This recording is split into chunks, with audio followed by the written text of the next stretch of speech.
안녕하세요. 30대 남자입니다. 솔로로 오래 지내다가 얼마 전 드디어 저에게 여자친구가 생겼습니다. 새로 사귄 여자친구는 제 친한 친구 여자친구의 친구였어요. 술자리에서 같이 만났었는데 귀엽고 활발하더라고요. 몇 번 보다 보니 친해져서 서로 말도 주고받고 하다 뭔가 통했는지 서로 호감이 있었더라고요. 그렇게 자연스럽게 교제하게 됐네요. 막 예쁘거나 하진 않았지만 나쁘지 않았어요. 일단 제가 많이 외로웠었거든요. 나이가 한 살 한 살 먹을수록 이상형에 딱 맞는 여자를 만나기는 더욱 어려운 것 같더라고요. 일단 외로움을 달래줄 여자가 필요했었습니다. 여자친구와 사귄 지 몇 달째 되지 않았을 때였어요. 어느 날 자고 일어나니까 몸이 무겁고 안 좋더라고요. 기운을 차리러 뜨끈한 물에 샤워 좀 하려고 화장실에 갔습니다. 그런데 제 소중한 부분에 뭐가 나 있더라고요. 간지러운 듯 하면서 따갑고 몸살도 오는 것 같고 이상해서 비뇨기과에 갔습니다.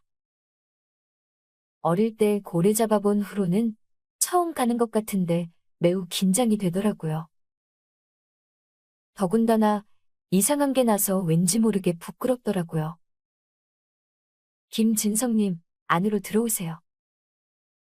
잠시 후 간호사가 저 멀리서 저를 부르고 안내하더라고요. 20대로 보이는 간호사는 마르지 않았는데 유니폼 핏을 보니 은근히 굴곡도 있어 보이더라고요. 감상하는 것도 잠시. 그런데 저를 부른 그 간호사가 같이 들어가는 거예요.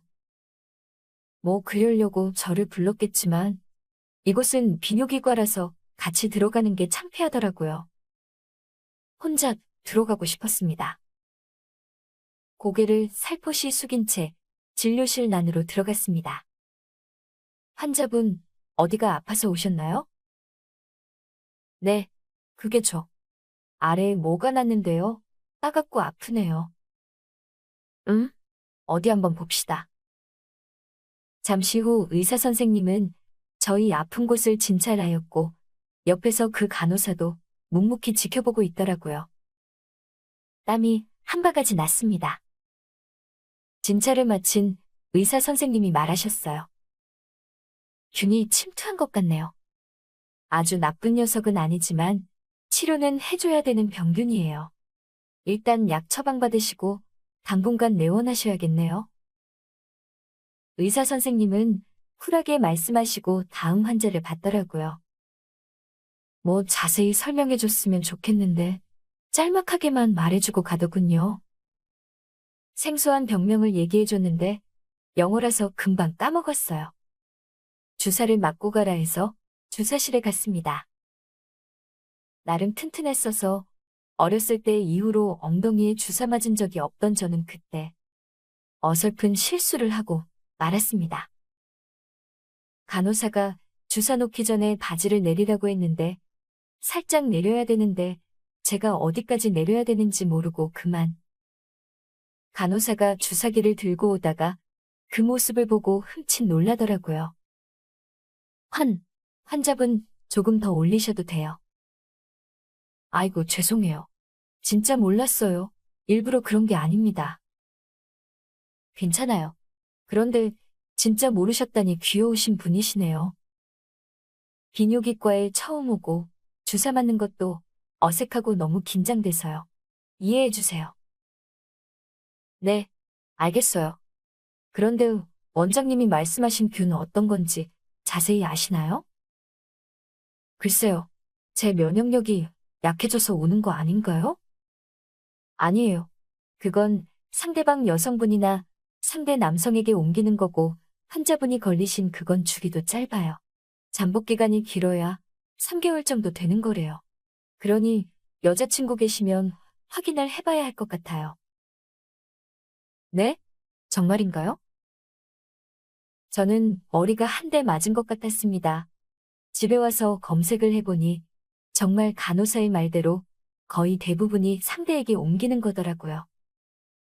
그렇게 따지면 제가 여친과 사귄 지 3개월이 훨씬 지났는데 여자친구가 그 기간에 다른 남자를 만났다는 얘기잖아요? 설마 하는 마음으로 여자친구에게 제 증상을 말하고 여친은 증상이 없냐고 물었습니다. 그러더니 물어본 지 몇 초의 간격도 없이 바로 없다고 하는 겁니다. 뭔가 쎄해서 그냥 지나치면 안 되겠다 생각했습니다. 여기서 제 탐정 정신이 발휘되더군요. 인터넷을 수 없이 뒤져보니 그럴 경우 여자 쪽도 검사를 권유하라고 하더라고요.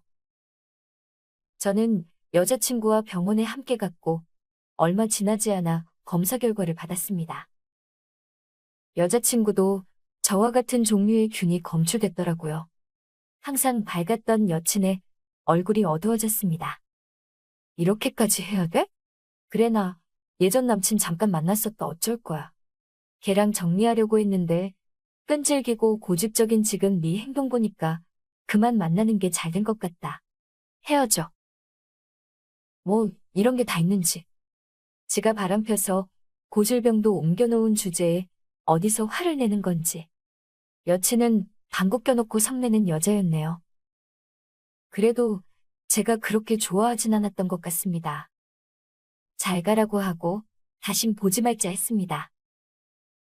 지금 생각해보니 병원비라도 받아놓을 걸 하고 후회가 되네요.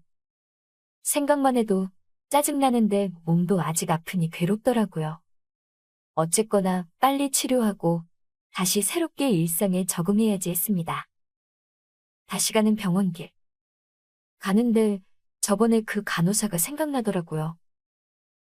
제가 실수했던 그 간호사 말이에요.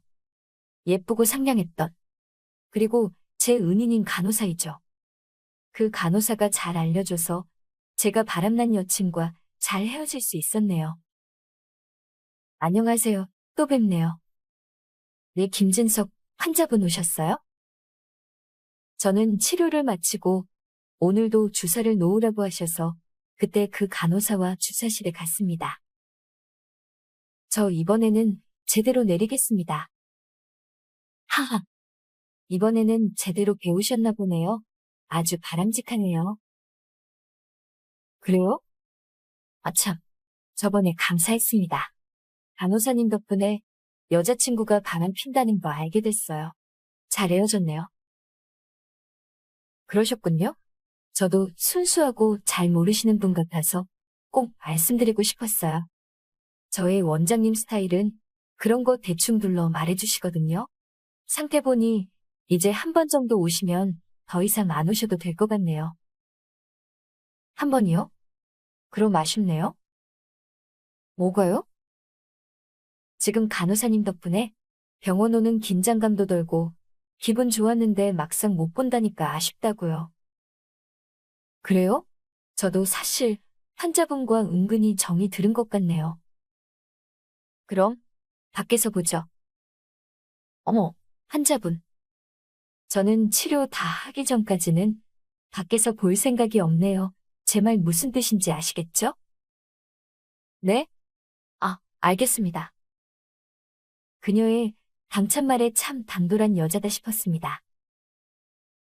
하지만 전 그녀의 그 말 덕분에 밖에서 만난 날부터 자연스럽게 진도를 나갈 수 있게 됐어요. 오자마자 저를 과감하게 다뤄주는데 병원에서 보던 것과는 다른 이미지의 반전 매력이 풀풀 나더라고요. 그녀는 이미 나의 모든 모습을 본 사람이기에 마음에 들지 않았으면 애초에 저를 만나러 오지도 않았겠죠? 그렇게 뜨거운 만남을 이후로 저희는 연인 사이가 되었습니다. 보통 빨리 불타오르면 금방 식는다고들 하는데 처음부터 빨랐던 저희는 아직까지도 서로를 아껴주고 닭살 돋는 애정행각도 하고 아주 서로 없어서는 안 되는 존재가 되었어요. 저의 그녀는 직업 때문인지 성격 때문인지 저를 보살피는 걸 아주 잘해줘요. 특히 저희 그곳도 아프지 않나 항상 신경 써주고 그곳의 건강을 위해서도 각종 몸에 좋은 음식을 챙겨주는 멋진 여자친구랍니다. 결혼할 여자는 따로 있다는 말이 있듯이 정말 이 여자다 싶은 여자더라고요. 제게 매일 미소 짓게 해주는 그녀에게 저는 오늘 청혼하러 갑니다. 프로포즈 선물은 여친이 치료해주고 예뻐라 해주는 저희 모양 케이크와 반지를 가지고 가려고요.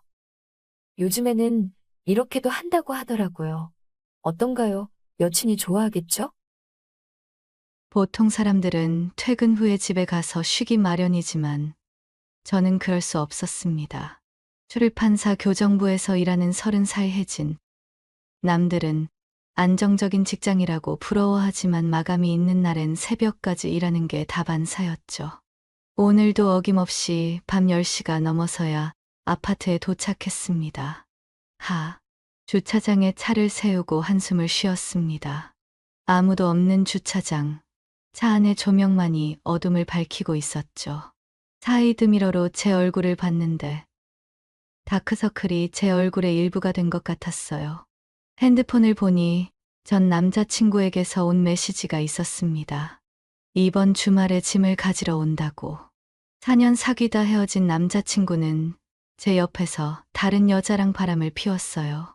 제가 야근할 때마다 집에서 둘이 있었을 생각을 하니 속이 뒤틀렸습니다. 엘리베이터 버튼을 누르고 기다렸습니다. 엘리베이터가 도착했죠. 10층을 누르려는데 누군가 뛰어오는 소리가 들렸습니다. 잠깐만요. 엘리베이터 문이 닫히기 직전 열린 버튼을 눌렀죠. 젊은 남자가 서류 가방과 종이봉투를 양손에 들고 헐레벌떡 들어왔어요. 감사합니다. 그가 숨을 고르며 말했습니다. 단정한 셔츠와 슬랙스 차림, 넥타이는 살짝 풀려 있었어요. 그의 손에는 프랜차이즈 카페 로고가 박힌 커피 봉투와 노트북 가방이 들려 있었습니다. 몇 층 가세요? 제가 물었어요. 10층이요. 같은 층이라니 약간 의외였습니다. 우리 층에는 대부분 오래 사신 분들이 많았거든요. 이사 오신 지 얼마 안 되셨나 봐요? 침묵이 어색해서 그냥 물어봤습니다. 그는 머리를 살짝 긁적이며 웃었어요. 네, 일주일 전에 왔어요. 아직 짐도 다 못 풀었네요. 그의 미소가 참 따뜻했습니다. 까만 머리카락 사이로 이마에 땀이 맺혀 있었어요. 10층 도착을 알리는 소리와 함께 엘리베이터 문이 열렸습니다. 우리는 각자의 집으로 향했어요. 제 집은 1004호, 그는 1010호 쪽으로 걸어갔죠. 다음 날은 다행히 일찍 퇴근할 수 있었어요. 집으로 가는 길에 마트에 들렀습니다. 장을 보고 집으로 돌아오는데 앞에 익숙한 뒷모습이 보였어요. 어제 본 그 남자였습니다. 빠른 걸음으로 그를 따라잡았어요. 안녕하세요. 그가 뒤돌아보더니 반가운 듯 웃었습니다. 아, 어제 엘리베이터에서 만났던. 네.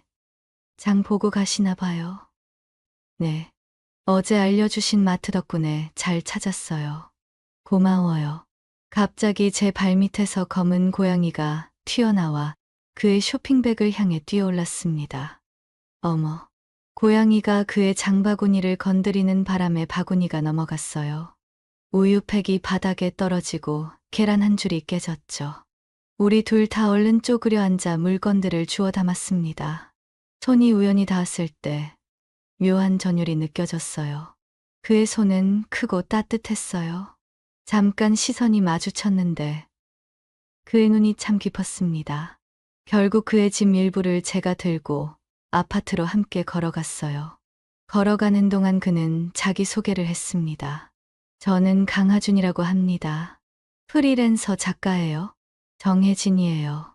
출판사에서 일해요. 교정부에. 어라, 그럼 같은 업계네요. 운명인가? 그가 장난스럽게 말했어요. 그의 웃는 모습이 참 매력적이었어요. 엘리베이터 안에서 하준 씨는 말했어요. 덕분에 편하게 왔네요. 감사해요. 혹시 시간 되시면 차라도 한잔 할까요? 답례로요. 평소 같았으면 거절했을 텐데 그날따라 입에서 나온 대답은 달랐습니다. 좋아요. 그렇게 우리는 그의 집에서 차를 마시게 되었어요. 그의 집은 아직 짐이 다 정리되지 않았지만 깔끔했습니다. 책장에는 소설책들이 가득했고 작업실로 쓰는 듯한 방에는 노트북과 메모지들이 널려 있었어요. 뭐 쓰고 계세요? 추리 소설이요. 마감이 이번 주인데 아직 절반도 못 썼어요. 그래서 야근하시나 봐요? 네, 요즘은 카페에서 밤새 쓰다가 들어와요.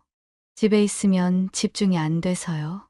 저도 마감 때문에 야근 많이 한다고 말했더니 공감한다며 웃었어요. 대화는 자연스럽게 이어졌고 시간 가는 줄 모르고 이야기했습니다. 어느 날 퇴근길 엘리베이터에서 또 만났어요. 그는 평소보다 표정이 어두워 보였습니다. 무슨 일 있으세요? 아, 마감이 얼마 안 남았는데 갑자기 글이 안 써져요. 슬럼프가 온 것 같아요. 힘드시겠네요. 저기, 혹시 시간 되세요? 제가 쓴 글 좀 봐주실 수 있을까요? 교정 보시는 일 하신다고 하셔서. 그렇게 또 그의 집에서 시간을 보내게 되었습니다. 그가 쓴 소설은 생각보다 재미있었어요. 심리 스릴러물로 인물들의 심리 묘사가 탁월했죠. 여러 부분을 지적해 주었고, 그는 제 조언을 진지하게 들었어요. 밤이 깊어가고, 그가 제 손목을 살짝 잡았습니다. 그 손길에 전율이 흘렀어요. 좀 더 있다 가세요. 커피 한 잔 더 해드릴게요. 그의 눈빛에 이끌려 다시 앉았어요. 그는 부엌으로 가서 커피를 내리다가 발을 헛디뎌 커피가 제 옷에 쏟아졌습니다. 아, 뜨거워. 어머, 죄송해요. 그가 황급히 티슈를 가져와 제 옷을 닦기 시작했어요. 그의 손이 제 허벅지에 닿았을 때 시간이 멈춘 것 같았습니다. 우리의 눈이 마주쳤고 그가 천천히 제게 다가왔어요. 그의 입술이 제 입술에 닿았습니다. 부드럽고 따뜻한 입맞춤이었어요. 처음에는 조심스럽게 시작했지만 점점 깊어졌죠. 그의 손이 제 허리를 감싸 안았고 저는 본능적으로 그의 목을 끌어안았습니다. 하준 씨, 그 사이에 숨을 고르며 말했어요. 그냥 하준이라고 불러줘. 하준아. 그의 손길이 제 등을 타고 올라왔다 내려갔다 했습니다. 그의 터치 하나하나에 제 몸이 반응했어요. 뜨거웠습니다. 그가 제 귓가에 속삭였어요. 혜진아, 너무 예뻐. 그 말에 제 심장은 더 빨리 뛰기 시작했습니다. 그의 손이 제 엉덩이를 감싸주었고, 그는 저를 소파에서 일으켜 안방으로 데려갔어요. 침대에 눕히면서도 그의 입술은 제 입술을 떠나지 않았습니다. 제 티셔츠가 벗겨지고 그의 셔츠 단추가 풀렸어요. 살이 닿는 느낌은 전기가 통하는 것 같았습니다. 그의 손길이 제 감싸고 부드럽게 쓰다듬었어요. 제가 흘리자 그는 더 깊은 화답했습니다. 괜찮아? 그가 물었습니다. 응. 제가 대답했어요. 그의 입술이 제 목을 타고 내려와 쇄골에 머물렀다가 천천히 향했습니다. 그의 혀가 제 것을 감쌌을 때 저는 참을 수 없는 감각에 몸을 떨었어요. 아, 하준아. 그의 손이 제 허벅지 안쪽으로 미끄러져 올라왔습니다. 천천히, 참을 수 없을 정도로 천천히요. 그의 손가락이 제 가장 민감한 곳에 닿았을 때 저는 참을 수 없었어요. 응. 그날 밤 우리는 서로에게 모든 것을 내어 주었습니다. 그의 단단한 몸이 제 안에 있을 때 저는 이것이 사랑이라고 느꼈어요. 그의 움직임에 맞춰 제 몸도 움직였고 우리는 함께 절정에 도달했습니다. 사랑해, 혜진아. 그가 제 귓가에 속삭였어요. 그 순간만큼은 모든 것이 완벽했습니다. 다음 날 아침 그의 품에서 눈을 떴어요. 그는 여전히 잠들어 있었죠.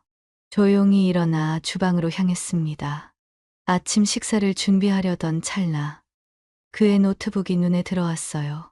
화면은 켜져 있었고 이메일 창이 열려 있었죠. 호기심에 화면을 봤습니다. 그런데 편집장님, 소설 마감 연장 부탁드립니다. 지금 심각한 슬럼프입니다. 그리고 옆집 여자와 친해지기 위한 작전이 성공적입니다. 그녀는 출판사에서 일하고 있어 제 소설에 도움을 많이 받고 있습니다. 이 관계를 유지하면 좋은 영감을 얻을 수 있을 것 같습니다. 다음 작품의 주인공 모델로 삼을 예정입니다. 그녀가 멋진 스토리라인을 제공해주고 있어요. 어제는 잭스까지 했는데 새로운 소설의 핵심 장면으로 완벽합니다. 심장이 무너져 내렸어요. 작전, 영감, 모델. 나를 향한 그의 마음은 진심이 아니었던 거야? 그리고 어젯밤 우리의 관계까지 소설 소재로 쓰겠다고? 그때 하준이가 주방으로 들어왔습니다. 일어났어? 뭐해? 그는 제 표정을 보더니 노트북 화면을 봤어요. 그의 얼굴이 창백해졌습니다. 이거 설명할 수 있어. 설명 뭘? 내가 그냥 소설의 소재였다는 거. 날 이용했다는 거? 어젯밤은 뭐야? 그냥 소설 한 장면? 눈물이 차올랐어요. 또다시 배신당한 기분이었습니다. 아니야. 처음엔 그랬을지 몰라도. 지금은 진심이야. 진심. 편집자한테는 어제는 잭스까지 했는데 새로운 소설의 핵심 장면으로 완벽이라고 자랑했으면서 그가 제 어깨를 잡았지만 저는 뿌리쳤어요. 혜진아, 그건 그냥 편집자에게 시간을 벌기 위한 거였어. 사실은 거짓말 그만해. 이제 다 알았으니까. 옷을 주워 입고 그의 집을 뛰쳐나왔습니다. 10층 복도를 달려 제 집으로 향했어요. 왜 이런 일이 자꾸 나에게 일어나는 거지? 제 눈에서는 눈물이 계속 흘러내렸어요. 집에 들어오자마자 샤워를 했습니다. 그의 흔적을 씻어내고 싶었어요. 물을 뒤집었으며 펑펑 울었죠. 어떻게 이런 일이. 한 번은 실수고 두 번은 바보라는데 저는 바보였나 봐요. 다음 날 회사에 가려고 문을 열었더니 하준이가 복도에 서 있었습니다. 혜진아, 제발 내 말 좀 들어줘. 비켜주세요. 회사 늦어요. 5분만 시간 줘. 할 말 없어요. 이미 다 봤잖아요. 그건 다 거짓말이야. 편집자가 계속 재촉해서 시간 벌려고 한 거였어. 내가 진짜 슬럼프였거든. 그래서 날 이용했다고요? 내 이야기를 훔쳐서 소설에 쓰려고? 어젯밤 우리가 한 일까지? 아니야. 그렇게 시작했을지 몰라도 정말로 널 사랑하게 됐어. 어젯밤은 됐어요. 더 이상 말 안 해도 돼요. 새 소설 잘 쓰세요. 내 인생 같고 회사로 향했습니다. 그날 하루 종일 집중할 수 없었어요. 머릿속은 하준이와의 기억들로 가득했고 그 배신감이 가슴을 찢었습니다. 며칠 동안 하준이는 계속해서 메시지와 전화를 보냈어요. 문 앞에 꽃도 놓고 갔죠. 하지만 저는 완전히 무시했습니다. 2주 후 출판사에서 일하던 중 책상 위에 낯선 소포가 놓여 있었어요. 열어보니 아직 출간되지 않은 책 한 권이 들어 있었습니다. 하준이의 새 소설이었죠. 제목은 별이 빛나는 10층. 소설을 읽어보니 정확히 우리의 이야기였습니다. 처음 만난 날부터 헤어진 날까지. 심지어 어떤 부분은 제가 한 말을 그대로 옮겨 놓았더군요. 그리고 가장 충격적인 건 우리의 밤을 자세히 묘사한 장면이었습니다. 분노가 치밀어 올랐어요. 이게 말이 되나? 내 허락도 없이? 즉시 법무팀에 가서 상담했습니다. 다행히 우리 출판사에는 좋은 변호사들이 있었어요. 이건 명백한 저작권 침해와 개인정보 침해입니다. 게다가 당신의 동의 없이 성적인 내용을 포함시켰다면 명예훼손죄도 적용될 수 있어요. 변호사의 말에 용기를 얻었습니다. 하준이의 출판사에 내용 증명을 보냈어요. 출판 중단과 원고 폐기를 요구했죠. 그날 밤 하준이가 제 집으로 찾아왔습니다. 혜진아, 왜 그런 짓을 해? 내 소설이 출판 중단됐어. 내 경력이 망가질 수도 있어. 내 경력, 내 인생은 생각 안 해? 내 사생활을 소설에 다 써놓고 뭐가 문제인지 모르겠어? 그건 픽션이야. 실명도 안 썼고. 픽션, 우리가 만난 날, 내가 한 말, 우리가 밤에 한 일까지 다 적어놓고 픽션이라고? 하준이는 말문이 막힌 듯 했어요. 혜진아, 난 정말 널 사랑해. 그 소설은 나에게 내가 얼마나 소중한지 표현하려고 쓴 거야. 거짓말 그만해. 넌 처음부터 날 소설의 소재로만 봤어. 내 동의도 없이 내 이야기를 도용했고, 심지어 우리의 가장 은밀한 순간까지 팔아먹으려 했어. 그럼 어떻게 하면 돼? 내가 어떻게 해야 널 다시 얻을 수 있어? 그때 머릿속에 아이디어가 떠올랐습니다. 그 소설의 저작권. 내가 50%를 갖겠어. 뭐, 내 이야기니까. 내가 공동 저자로 등록되고 인세의 50%를 가질 권리가 있어. 하준이는 어안이 벙벙한 표정이었습니다. 그건 말이 안 돼. 그럼 출판 중단, 그리고 소송, 개인정보 침해, 명예훼손, 저작권 침해. 변호사 말로는 꽤 큰 돈을 배상받을 수 있대. 하준이의 얼굴이 창백해졌어요. 그럴 필요 없잖아. 우리 대화로 해결하면. 내 제안이 대화야. 내 이야기에 대한 정당한 대가를 요구하는 거지. 결국 하준이는 저희 제안을 받아들였습니다. 출판 계약서를 수정해 제가 공동 저자로 등록되었고 인세의 50%를 받기로 했어요. 책은 몇 달 후에 출간되었습니다. 별이 빛나는 10층 두 작가의 이야기라는 제목으로요. 책은 베스트셀러가 되었고 저는 꽤 많은 인세를 받았습니다. 하준이는 여전히 10층에 살고 있지만 저는 그 돈으로 다른 아파트로 이사했어요. 더 넓고 더 좋은 전망을 가진 곳으로요. 간혹 그의 소식을 듣곤 합니다. 소설가로서는 잘 되는 것 같아요. 하지만 그 후로 그는 항상 소설 속 여자 주인공에게 이 이야기는 픽션입니다라는 문구를 넣는다고 하네요. 저는 이제 편집장으로 승진했고 제 자신의 이야기를 쓰기 시작했습니다. 진짜 제 이야기요. 배신당하고 이용당했지만 결국 자신의 가치를 알고 정당한 대가를 요구한 여자의 이야기. 사랑은 때로 우연이고 때로는 계산된 만남에서 시작될 수 있습니다. 하지만 그런 계산된 사랑에는 반드시 대가가 따르게 되죠. 별이 빛나는 10층의 이야기는 그렇게 끝났습니다. 그가 쓴 우리의 로맨스는 소설이 되었고 저는 그 소설의 주인공이자 공동 창작자가 되었습니다. 인생이란 참 아이러니하죠? 그가 나를 이용해 돈을 벌려 했지만 결국 그 돈의 절반은 제 몫이 되었으니까요. 아, 그리고 지금 저는 그 돈으로 새 남자친구와 발리에서 휴가를 즐기고 있답니다. 이 이야기는 하준이의 새 소설에는 절대 들어가지 않겠죠. 오늘 영상도 끝까지 시청해 주셔서 감사합니다. 구독과 좋아요, 알림 설정까지 꾹꾹 눌러주시면 저에게 큰 힘이 됩니다. 다음 영상에서 더 재미있는 이야기로 찾아오겠습니다. 안녕하세요, 여러분. 오늘은 제가 7년 전에 겪었던 잊을 수 없는 이야기를 털어놓아 보려고 해요.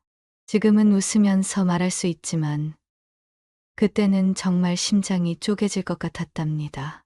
그러니까 이 얘기는 제가 아내의 컴퓨터에 몰래 소프트웨어를 설치하면서 시작됐어요.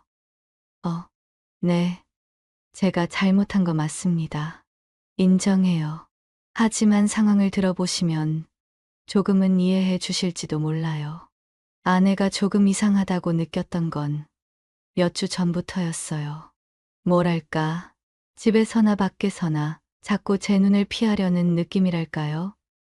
평소와 다른 태도에 이상하다 싶었죠. 그래서 제가 잘못된 결정을 했습니다. 솔직히 말하자면 그게 옳은 선택은 아니었어요. 아내의 컴퓨터에 몰래 소프트웨어를 설치했습니다. 그 소프트웨어로 키보드 로그를 전부 기록할 수 있었거든요. 네, 저도 알아요. 이런 행동은 잘못된 거죠. 하지만 그때는 어떻게든 사실을 확인하고 싶었어요. 며칠 동안 로그를 모아봤는데 아내가 인스타 사이트 같은데 몰래 접속하고 있는 게 확인됐어요. 더 충격적이었던 건 아이디와 비밀번호까지 로그에 찍혔다는 거예요. 결국 저는 그 사이트에 접속했습니다. 지금도 손이 떨리는 것 같아요. 그 안에는 어떤 남자가 아내에게 보낸 DM이 가득했어요. 내용은 다정함을 넘어서 열렬하다고 표현할 만큼 강렬했죠. 아내는 객관적으로 보기에도 정말 미인입니다. 그런데 이런 관심을 받아본 경험이 별로 없어서인지 상대방의 유혹을 완전히 거절하지 못하고 애매하게 대처하고 있었던 것 같더라고요. DM 내용을 보면 아내가 계속 거절하려는 듯한 뉘앙스를 풍겼지만 딱히 관계를 끊겠다는 강한 의지도 없어 보였어요. 그러다 결국 점심 식사를 함께 하자는 제안을 받아들였더라고요. 이 사실을 알게 됐을 때 정말 충격이었습니다. 그날 회사에 병가를 내고 아내를 따라가기로 결심했어요. 제가 직접 확인하지 않으면 안 될 것 같았거든요. 아내는 집을 나서더니 약속 장소로 보이는 레스토랑으로 향했어요. 저는 멀찍이 따라갔죠. 그곳에서 아내와 그 남자가 만났습니다. 그 남자는 우리 회사 프로젝트를 하면서 알게 된 박재훈이라는 남자였습니다. 평소에는 굉장히 점잖고 믿음직스럽던 사람이었는데 이런 행동을 했다는 사실에 더 화가 났습니다. 정말 믿었던 사람이었는데 그런 행동을 했다는 사실에 더 화가 났습니다. 두 사람은 레스토랑 안쪽 자리에 앉아 식사를 시작했습니다. 저는 근처에서 지켜보며 상황을 지켜봤죠. 분위기는 생각보다 어색했어요. 식사가 끝나갈 즈음 그 남자가 갑자기 아내의 손을 잡으려고 했습니다. 아내는 깜짝 놀라며 손을 뿌리쳤어요. 그 순간 조금은 안심이 되더라고요. 하지만 헤어질 때가 문제였어요. 레스토랑 밖으로 나와 인사하려던 그 남자가 갑자기 아내 쪽으로 다가가더니 가볍게 입술에 입맞춤을 하려고 했어요. 외국인이 하는 인사처럼 보일 수도 있었지만 그 순간 저도 모르게 숨이 멎을 것 같았어요. 다행히 입술에 닿지는 않았지만 아내는 굉장히 놀란 표정을 지었어요. 그런데도 그 남자는 바이바이라며 차를 타고 떠나버렸습니다. 아내는 멍하니 서서 몇 번이나 입술을 손으로 만지며 복잡한 표정을 짓고 있었어요. 그 모습을 보는데 마음이 찢어지는 것 같았습니다. 뭘 어떻게 해야 할지 모르겠더라고요. 저는 그 자리에서 아무 말도 하지 않고 집으로 돌아갔어요. 그런데 집에 먼저 와서 기다리고 있는데 아내가 이상하게도 평소보다 2시간이나 늦게 들어오는 거예요. 왜 늦었나 싶어서 물었더니 아내가 큰 봉투를 양손 가득 들고 들어오며 말했어요. 도서관 갔다가 장 봤어. 그런데요. 아내의 말투가 너무 서투르고 당황스러워 보였어요. 정말 거짓말하는 게 익숙하지 않다는 게 느껴질 정도로요. 정말이야? 혼자서? 제가 다시 물으니 아내는 대뜸 화난 듯이 왜 그런 걸 물어보냐고 하더라고요. 너무 당황해서인지 말도 제대로 못했고요. 그런데도 그 모습이 사랑스럽게 느껴져서 더 슬펐습니다. 결국 저는 참지 못하고 터뜨렸어요. 오늘 다 봤어. 너 점심시간에 거기 있었잖아. 아내는 갑자기 굳은 표정을 짓더니 제 말을 부정했어요. 무슨 소리야? 라고요. 하지만 이미 다 알고 있는 걸요. 제가 입맞춤도 받고 DM도 다 봤어. 라고 말하니 아내는 갑자기 눈물을 터뜨리며 모든 걸 털어놓기 시작했어요. 아내가 아니야. 거절하러 갔던 거야. 이제 이게 처음이자 마지막이야. 라고 울면서 말했어요. 처음에는 그 말을 믿고 싶지 않았습니다. 그래서 물었죠. 그럼 왜 입맞춤 하려고 했는데? 왜 그런 짓을 했냐고. 아내도 울면서 말했습니다. 그건 나도 예상 못했어. 그 사람이 갑자기 그런 행동을 해서? 나도 당황했어. 솔직히 그 순간에는 저도 너무 혼란스러웠고 아내의 말이 도저히 믿기지 않았어요. 하지만 저희 둘 다 너무 감정이 고조돼 있어서 뭐가 옳고 그른지 판단할 겨를도 없이 서로 계속 울기만 했습니다. 이야기가 정리가 안 되니 저도 계속 물었어요. 그럼 왜 거기에 나갔는데? 왜 제안을 받아들였어? 그 자리에서 다 끝내야 했잖아. 아내는 울면서 이렇게 말했어요. 너무 끈질기게 연락을 해서 그 사람이 마지막으로 식사 한번 하자고 하길래 진짜로 거절하러 나간 거야. 그런데 그 사람이 갑자기 나도 어쩔 줄 몰랐어. 저희는 서로 울면서 무슨 말을 하고 있는지도 모를 대화를 이어갔습니다. 그날 밤 제 감정은 완전히 무너져 있었어요. 저희는 결혼한 지 2년, 함께한 시간은 6년이었는데 이렇게 가슴 아픈 순간은 아내와 연애하던 시절 아내에게 차였을 때 이후 처음이었어요. 결국 아내는 다시는 그 사람을 만나지 않을 거라고 여러 번 다짐했습니다. 다시는 만나지 않을 거야. 만나고 싶지도 않아. 정말 미안해. 이렇게 말했어요. 하지만 제 마음은 쉽게 풀리지 않았습니다. 저는 결국 그 사람에게 직접 전화를 걸었어요. 평소 소심한 성격의 남에게 이런 전화를 한다는 건 상상도 못할 일이었지만 그날은 정말 분노에 가득 차 있었거든요. 전화로 무슨 말을 했는지 구체적으로 기억나진 않지만 이런 말을 했던 건 확실합니다. 다시는 내 아내에게 접근하지 마. 그러지 않으면 진짜 죽여버릴 거야. 소심한 제가 이렇게까지 강하게 말한 건 그때가 처음이자 마지막이었습니다. 그 사람은 당황했는지 한동안 아무 말도 못 하다가 알겠어. 다시는 그러지 않을게. 라고 답했어요. 그리고 그 후로는 정말로 아내에게 연락을 끊었습니다. 그날 밤 아내는 저에게 와서 안기며 말했어요. 정말 미안해. 그리고 내가 이렇게까지 화내줘서 고마워. 나 진짜로 너를 사랑해. 그 말을 듣고 저도 그동안 쌓였던 분노가 조금씩 풀리기 시작했어요. 저도 아내를 끌어안으며 나도 사랑해. 다시는 이런 일 없었으면 좋겠어. 라고 말했습니다. 그 후로 아내와 저는 더 솔직하게 서로의 감정을 표현하려고 노력했고, 지금까지 큰 문제 없이 잘 지내고 있어요.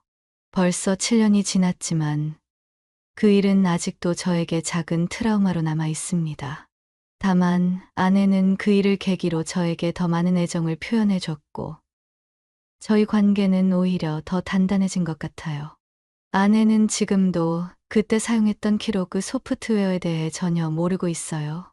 주변 친구들이 너희는 진짜 사이 좋다 라고 농담할 때마다 저희만 아는 비밀을 떠올리며 웃곤 한답니다. 오늘 영상도 끝까지 시청해 주셔서 감사합니다. 구독과 좋아요, 알림 설정까지 꾹꾹 눌러주시면 저에게 큰 힘이 됩니다. 다음 영상에서 더 재미있는 이야기로 찾아오겠습니다. 안녕.